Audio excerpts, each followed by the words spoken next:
Welcome to the Bar Exam Toolbox podcast. Today we're talking about the parole evidence rule as part of our Listen and Learn series. Your Bar Exam Toolbox hosts are Alison Monahan and Lee Burgess. That's me. We're here to demystify the bar exam experience so you can study effectively, stay sane, and hopefully pass and move on with your life. We're the co-creators of the Law School Toolbox, the Bar Exam Toolbox, and the career-related website Career Dicta. Alison also runs the Girls Guide to Law School. If you enjoy the show, please leave a review on your favorite listening app and check out our sister podcast, the Law School Toolbox podcast. If you have any questions, don't hesitate to reach out to us. You can reach us via the contact form on barexamtoolbox.com, and we'd love to hear from you. And with that, let's get started.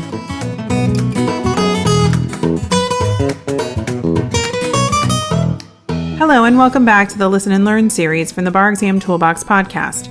Today we are going to be talking about contracts and the parole evidence rule. Let's start by defining parole evidence. Parole evidence is any evidence of an agreement, written or oral, that happened before or at the time as the contract at issue. So if we signed a written contract today, but yesterday we wrote a few of the terms down on a different document, that writing from yesterday is parole evidence. And if it contradicts our current form today, that writing cannot be introduced in a dispute about our contract. So our rule statement is as follows. A party cannot introduce a prior or contemporaneous agreement, written or oral, that contradicts a later written contract. However, there are a few exceptions to this rule, and today we'll talk about 4 of those exceptions. First, parole evidence can be introduced to correct a clerical or typographic error, meaning if there is a typo in our contract, we can use a prior writing to correct that hypo. Second, parole evidence can be introduced to establish a defense against formation. Now, we discussed contract defenses in another episode, but to refresh your memory, the defenses include incapacity, duress, undue influence, mistake, misrepresentation, an illegal contract, or a contract contrary to public policy, and unconscionability. So this exception means that a party can use outside evidence to prove that one of these defenses are applicable. Next, parole evidence can be introduced to interpret vague or ambiguous terms. So if we use the term season in our contract, but did not define it, extrinsic evidence can be introduced to establish that we are referring to the process of making wood suitable for use as timber and not the process of adding spices to our food. But note here that courts will interpret terms using the plain meaning rule. In other words, courts will use the literal or ordinary meaning of terms. Only when this is not possible will courts turn to other methods of interpretation, such as extrinsic evidence. And finally, parole evidence can be introduced to supplement a partially integrated writing. Let's take a moment to talk about the difference between a partially integrated writing and a fully integrated writing. If a writing does not contain a complete statement of all the terms, then it is partially integrated, and parole evidence is allowed if it does not contradict the writing.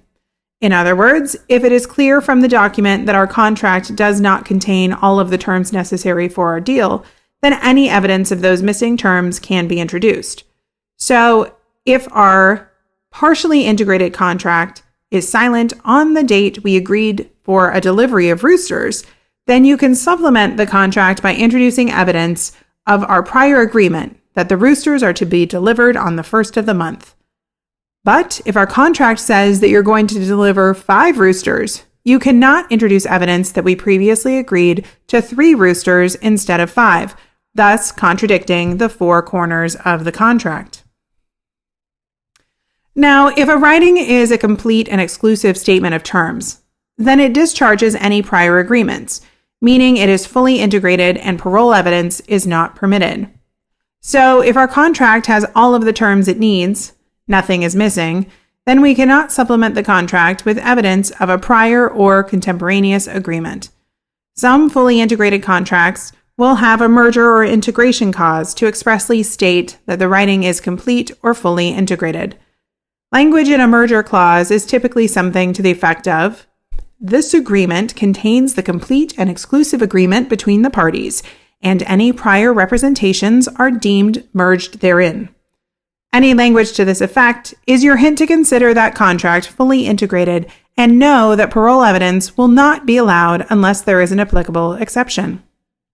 Now, one quick note here. Remember that the parole evidence rule applies only to prior or contemporaneous agreements. The parole evidence rule does not apply to subsequent agreements, meaning if we make a modification to our initial contract, then that subsequent agreement is not subject to the parole evidence rule. So let's briefly recap our rule and exceptions. A party cannot introduce parole evidence, a prior or contemporaneous agreement, written or oral, that contradicts a later written contract, except to correct a clerical or typographical error, to establish a defense against formation, to interpret vague or ambiguous terms, or to supplement a partially integrated writing. Now with that, let's get started on our first hypo. This one comes from question 3 on the February 2020 California Bar Exam and has been edited for brevity and focus. Barn Exports hired Sam, an up-and-coming artist whose work was recently covered in Modern Buildings magazine, to paint a one-of-a-kind artistic design along the border of the ceiling in its newly renovated lobby. After discussing the work, Ed, the president of Barn, and Sam signed a mutually draft written contract, which states in its entirety, Sam shall paint a unique design along the entire ceiling border of all public areas of the first floor lobby. Barn shall pay $75,000 upon completion of the work. When Sam finished painting, he submitted a bill for his work. In response, Barn sent a letter to Sam stating that because he had not painted the borders in the 2 public restrooms in the lobby, no payment was yet due. According to Sam, before the contract was signed, he told Ed that the restrooms could not be included because his paints were not suitable for the high humidity in those locations. Barn sued for specific performance to have the borders in the bathrooms painted. Can Sam reasonably try to introduce evidence of the conversation he had with Ed before signing the contract regarding the restrooms? How likely is a court to allow that evidence? Okay, so this fact pattern is focusing on extrinsic evidence, and that means that we should be on high parole evidence alert. Sam is trying to introduce evidence of an agreement before the contract was signed. That falls squarely within the parole evidence rule. But as we discussed, there are a few exceptions. So let's think about whether one of them is applicable.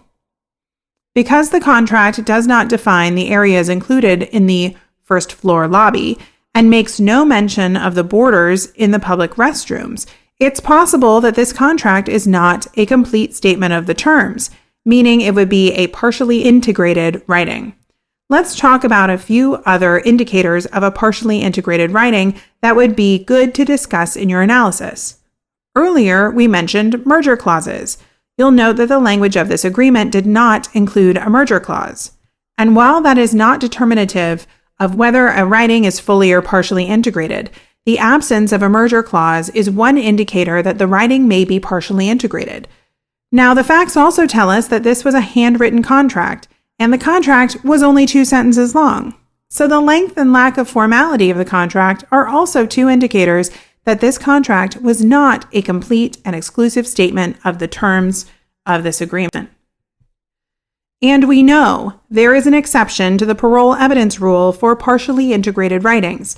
Parole evidence can be admitted to supplement a partially integrated writing, so long as it does not contradict the writing. Applying this exception to these facts, the first part of our analysis would go as follows.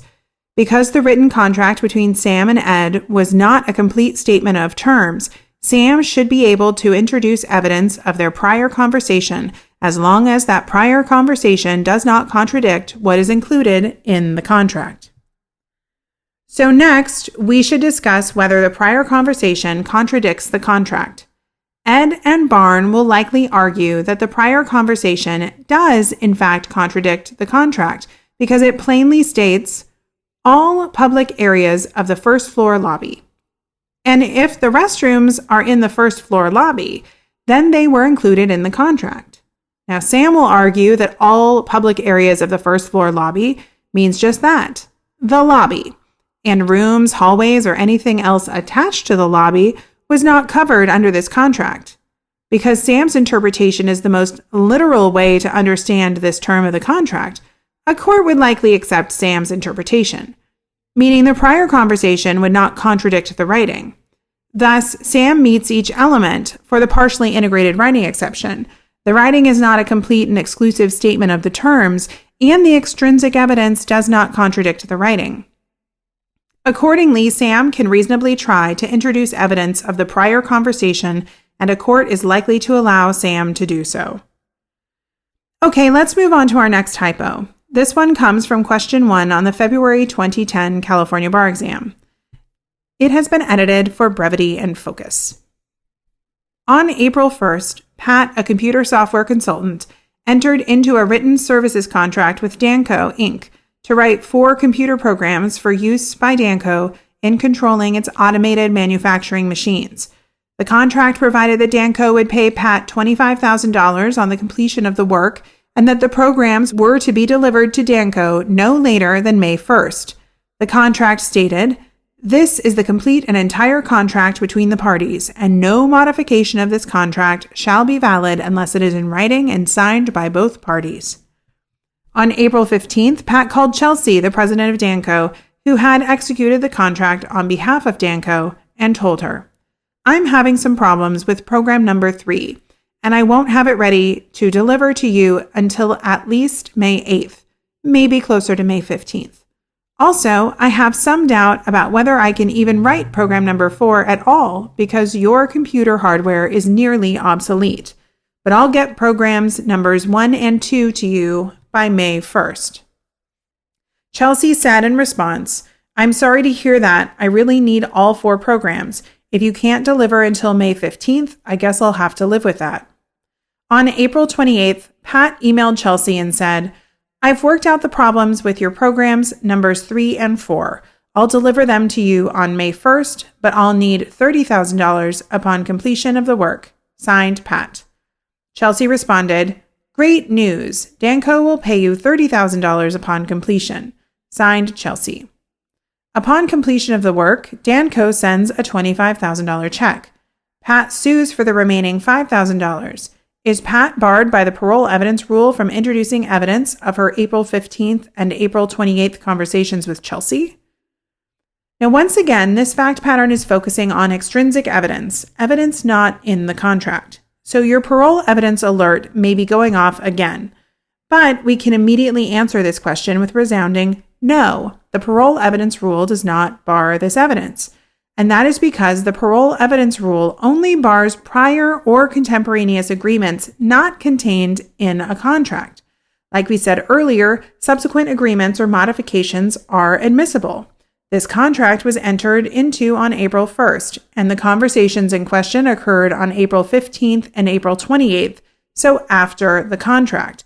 Thus, those conversations are not barred by the parole evidence rule. Now, you could argue about whether the signed emails met the contract's requirement that it could only be modified in a writing signed by both parties. But that will not be part of a parole evidence analysis. So for this episode on parole evidence, our analysis ends here.